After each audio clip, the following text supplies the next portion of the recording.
हरिश्चंद्र के कोई संतान न थी, इससे वो बहुत उदास रहा करते थे। नारद जी के उपदेश से वे वरुण देवता की शरण में गए, उनसे प्रार्थना की कि प्रभु मुझे पुत्र प्राप्त हो। महाराज मेरे वीर पुत्र होगा तो मैं उसी से आपका यजन करूंगा। वरुण देवता ने कहा ठीक है। तब वरुण की कृपा से हरिश्चंद्र के रोहित नाम का पुत्र हुआ। पुत्र होते ही वरुण ने आकर कहा, हरिश्चंद्र तुम्हें पुत्र प्राप्त हो गया, अब इसके द्वारा मेरा यज्ञ करो। हरिश्चंद्र ने कहा, जब आपका ये रोहित 10 दिन से अधिक का हो जाएगा तब यज्ञ योग्य होगा। 10 दिन बीतने पर वरुण जी ने आकर के आप मेरा यज्ञ करो।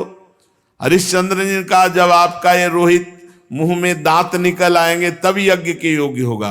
दांत उगाने पर वरुण देवता ने कहा, तो दांत निकल आए, मेरा यज्ञ करो। हरिश्चंद्र ने कहा, जब इसके दूध के दांत गिर जाएंगे तब ये यज्ञ के योग होगा।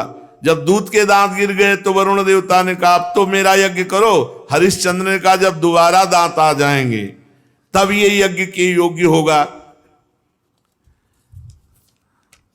दांतों के उगाने पर वरुण ने कहा, मेरा यज्ञ करो। हरिश्चंद्र ने कहा, महाराज क्षत्रिय राजकुमार तब यज्ञ के योग्य होता है जब वो कवच धारण करने लगे।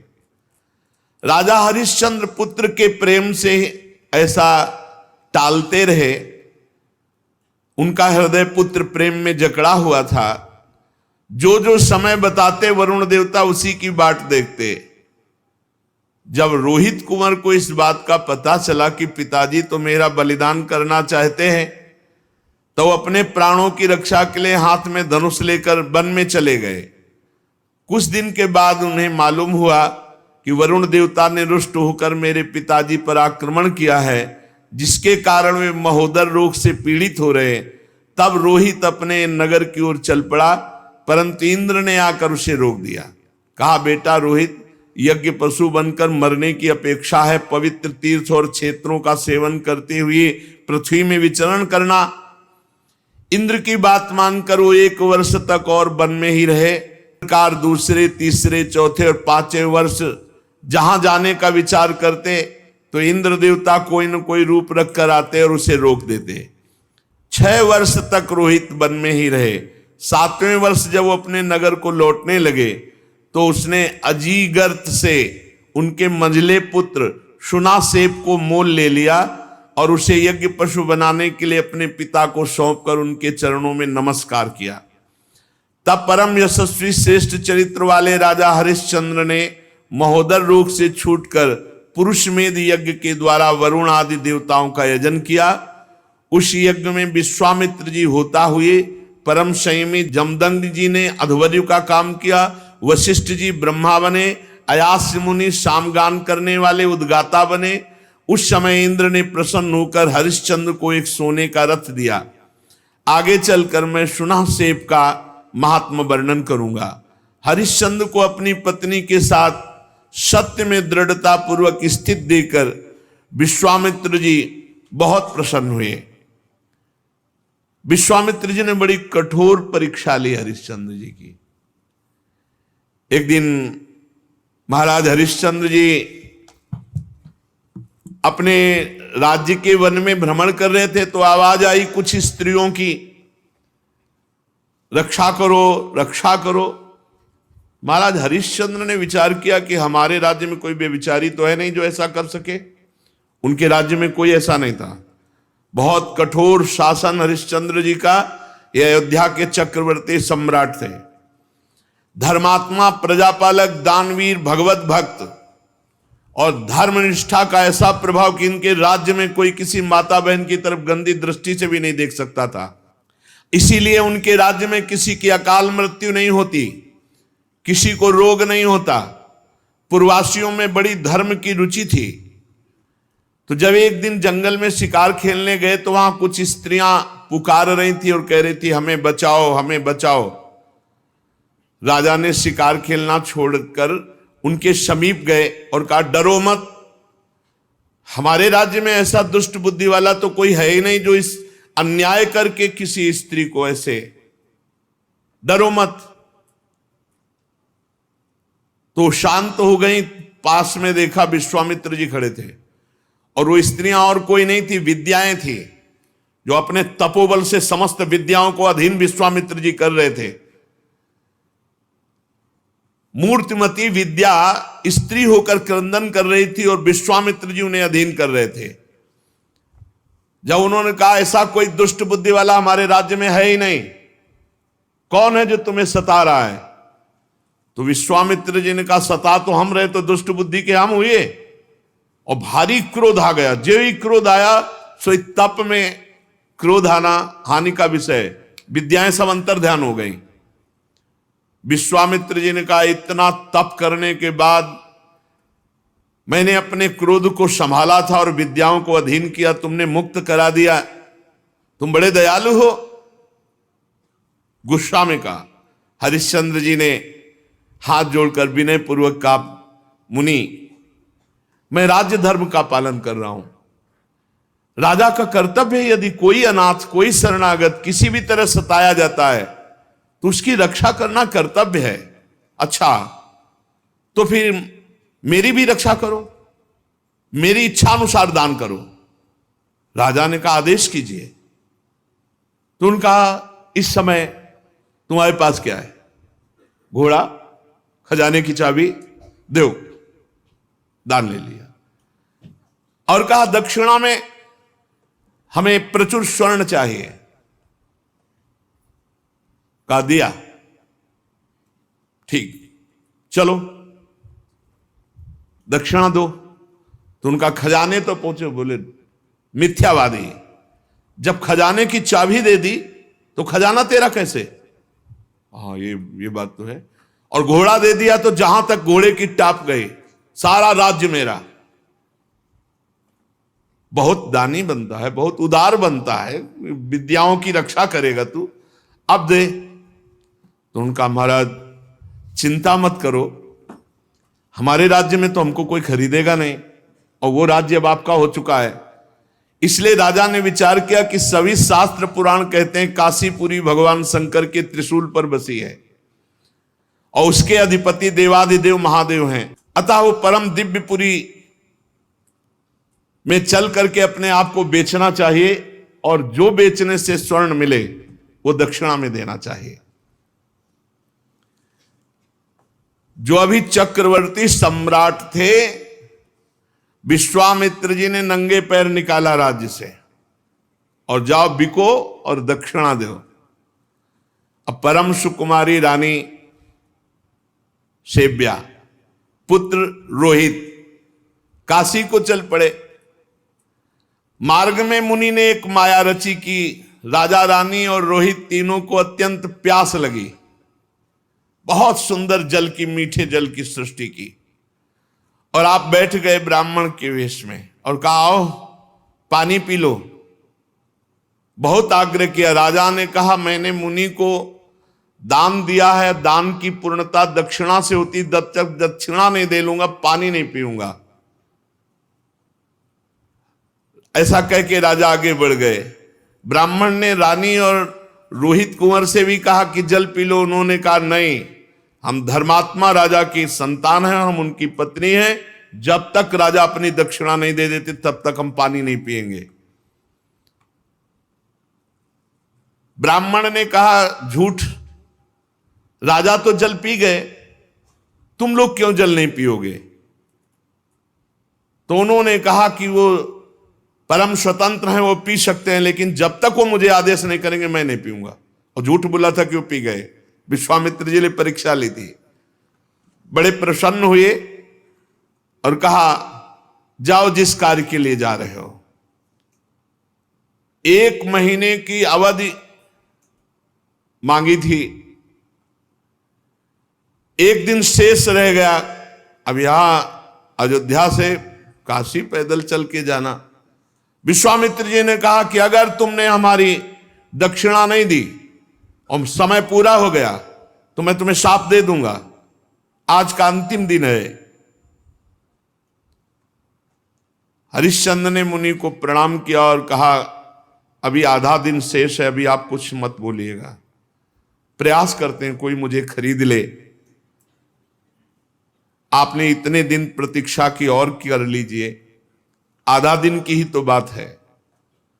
मुनि अंतर्धान हो गए। राजा ने अपने बेचने का निश्चय करके पुकारा। साध्वी रानी ने कहा महाराज अगर आप बिक जाएंगे तो मैं और पुत्र। तो उन्होंने कहा देखो धर्म के लिए सब कुछ बलिदान है, अगर पूरी दक्षिणा नहीं पड़ी तो आपको भी बेच दूंगा, पुत्र को भी बेच दूंगा, अपने आप को बेच दूंगा। पति की ऐसी अवस्था देख करके रानी बहुत अंदर से विकल हुई। उधर विश्वामित्र जी की कड़ी चेतावना, तो चित्त में दुख है और गदगद कंठ से पुकार कोई मुझे खरीद ले। तो एक वृद्ध ब्राह्मणी के वेश में 500 स्वर्ण मुद्राएं देकर के रानी को खरीदा। रानी ने उस ब्राह्मणी से प्रार्थना की कि यथाशक्ति मैं घर की पूरी सेवा करूंगी, कभी इंकार नहीं करूंगी। मेरी 3 बातें आपको माननी होंगी। मैं कभी किसी पुरुष से संभाषण नहीं करूंगी, एकांत में नहीं मिलूंगी, किसी का जूठा नहीं खाऊंगी, और सेवा के अतिरिक्त मैं एकांतवास करूंगी, मेरे समीप कोई नहीं आना चाहिए। स्वीकार कर लिया। अब राजा के सामने ही रानी बिक गई। अब पुत्र को अंचल पकड़कर मां के संग जाते देख करके पहले तो बहुत हटाया, जब नहीं हटा तब कुछ स्वर्ण मुद्राएं देकर पुत्र को भी साथ में खरीद लिया। राजा अत्यंत दुख से व्यथित कि कहां राजकुमार और महारानी कैसे रहती थी, आज बिक करके सेवा में। विश्वामित्र जी याद हमके राजा ने प्राप्त धन कि हमने पुत्र और पत्नी बेच दिया, ये लीजिए। तो उनका शेष पूरा कौन करेगा? कहा महाराज अभी मैं हूं ना, मैं अपने को आवाज लगाता हूं, कोई ना कोई मिल ही जाएगा। तो उसी समय चांडाल खरीदने के लिए उपस्थित हुआ। विश्वामित्र जी की पूरी दक्षिणा दी। जब राजा को पता चला खरीदने वाला मेरे को चांडाल है, तो उन्होंने कहा विश्वामित्र जी आपकी शाप की अग्नि से जलकर मरना ठीक है, लेकिन इस चांडाल की अधीनता मैं स्वीकार नहीं कर सकता। विश्वामित्र जी समय खत्म हो रहा है, मुझे दक्षिणा चाहिए थी, वो मिल गई, अब तुमको चांडाल के अधीन होकर रहना पड़ेगा। अब तो उसकी इच्छानुसार बनकर के दास सेवा करनी होगी। विश्वामित्र जी ने कहा 1 अरब स्वर्ण मुद्रा दी है, हरिश्चंद्र तुम्हारे को खरीद लिया इस चांडाल ने। बड़ी विडंबना, चक्रवर्ती सम्राट चांडाल के अधीन। उन्होंने कहा स्मशान में पहरा दो। रात्रि में स्मशान के पहरा में काम में लगा दिया। अब और दिन रात लाठी लिए हुए मरघट में सौदा करने वालों से कर वसूल करते। जहां सैकड़ों दासियां सेवा में रहती थी, वहां महारानी दासी बनकर के ब्राह्मणी के यहां सेवा में झाड़ू लगाना, घर लीपना, जल भरना, ये सब। और राजकुमार रोहित को भी सेवा दी गई थी, पुष्प चयन करके लाओ। विश्वामित्र जी को इतने पे भी संतोष नहीं हुआ। चांडाल की आज्ञा से नादों में जल भरते थे और विश्वामित्र जी उन नादों को फोड़ देते। जब जल बह जाता तो चांडाल आकर बहुत तिरस्कार करता हरिश्चंद्र का, हाथ जोड़े सर झुकाए खड़े रहते हरिश्चंद्र। एक दिन पुष्प चयन करने के लिए संध्या के समय राजकुमार रोहित गया तो वहां सर्प ने डस लिया। तत्काल प्राणांत हो गया बालक का। अब महारानी जिस पुत्र का मुख देखकर जीवित थी, वो पुत्र विधाता ने छीन लिया। दुख पे अपार दुख। रात्रि का घोर अंधकार, आकाश में मेघ आच्छन्न है। अकेली पुत्र के शव को लोग लेकर रोती हुई जा रही, वहां कोई साथ नहीं, कोई ब्राह्मणी साथ नहीं है। श्मशान में पहुंची, हरिश्चंद्र जी ने देखा, अरे ये हालत हमारी पत्नी की धर्म के लिए, लेकिन मैं जब भिक्षु का हूं तो अपने धर्म से नहीं हटूंगा। रानी विवश में ही रात में सौ लेकर श्मशान जब गई तो वहां बहुत जोर के रोती हुई हरिश्चंद्र से कहा कि तुम्हारा पुत्र पधार गया है, सर्प ने काट लिया है। हरिश्चंद्र बोले, श्मशान के स्वामी का पहले कर दो, फिर आपके लिए बिक गई हूं, आपके लिए बिकी हूं पुत्र के सहित, तो पुत्र पधार गया है, हमसे कह रहे हो कर दो, कहां से दूं, क्या है हमारे पास। अयोध्या नरेश चक्रवर्ती सम्राट महाराज हरिश्चंद्र वज्रपात मानो हो गया हो, लेकिन हिले नहीं, अपने धर्म में रहे। उन्होंने कहा कि तुम कल्पना भी नहीं कर सकती हो कि हरिश्चंद्र का हृदय इस समय कैसा है। देवी, आज्ञा का पालन अपने स्वामी को कर दिए बिना यहां हम सौदाह या प्रवाह नहीं होने देंगे। तुम अपने धर्म का पालन करो और मैं अपने धर्म का पालन करूंगा। देखो, तुम तनिक भी डिगना नहीं, भारी से भारी संकट आने पर भी तुम अपने धर्म में स्थित रहना, धर्म तुम्हारी रक्षा कर लेगा। सौ ढकने के लिए कोई वस्त्र तो था नहीं, तो अपने जो शरीर में वस्त्र था उसके पहला ही टुकड़ा करके लपेट कर लाई थी। पतिव्रता ने दूसरा उसी कपड़े का जैसा हिस्सा फाड़ा और कहा कि ये कर के रूप में ले लो। जे ही उन्होंने लिया तो विश्वामित्र जी प्रकट हुए और कहा कि आपने वो करके दिखाया, कोई मैं एक महात्मा के वचनों का पालन करने के लिए या धर्म के पालन के लिए इस तरह अपने जीवन को, राज्य को, परिवार को। उसी समय जो चांडाल ने खरीदा था वो प्रकट हुए और कहा, जानते हो मैं मूर्तिमान धर्म हूं, तुम्हें दास कौन बना सकता है। जो धर्मात्मा पुरुष है उसको किसी की त्रिभुवन में ताकत नहीं कि उसे दास बना सके। साक्षात धर्म, साक्षात धर्म ने ही चांडाल रूप होकर के खरीदा था। साक्षात अंबा अन्नपूर्णा ने ही, जो ब्राह्मणी के वेश में थी, वो कुंवर को और रानी को खरीदा था। देवराज इंद्र ने अमृत की वर्षा की, रोहित कुंवर जीवित हो गए। विश्वामित्र जी ने कहा, ये अपनी चाबी पकड़ो और ये लगाम घोड़े की, जाओ तुम्हारी जय हो, तुम माया पर विजय प्राप्त कर चुके हो।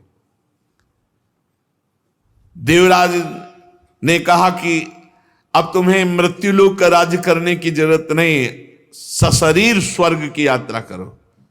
हरिश्चंद्र ने कहा, नहीं, मर्यादा है, धर्म कहता है तो पहले यहां हम तप के द्वारा शरीर छोड़ेंगे, फिर जो भगवान गति देंगे। तो अयोध्या में पुनः महाराज हरिश्चंद्र जी आए। प्रजा जय जयकार करती हुई बहुत सुख में निमग्न हुई। सत्यात् परो धर्मः, सत्य से बढ़कर कोई परम धर्म नहीं। और जो धर्म का पालन करने के लिए कष्ट सहता है उसकी सदैव विजय होती है। ऐसे महाराज त्रिशंकु के पुत्र हरिश्चंद्र जी थे, जिनका यश सत्य के लिए विस्तार को प्राप्त हुआ।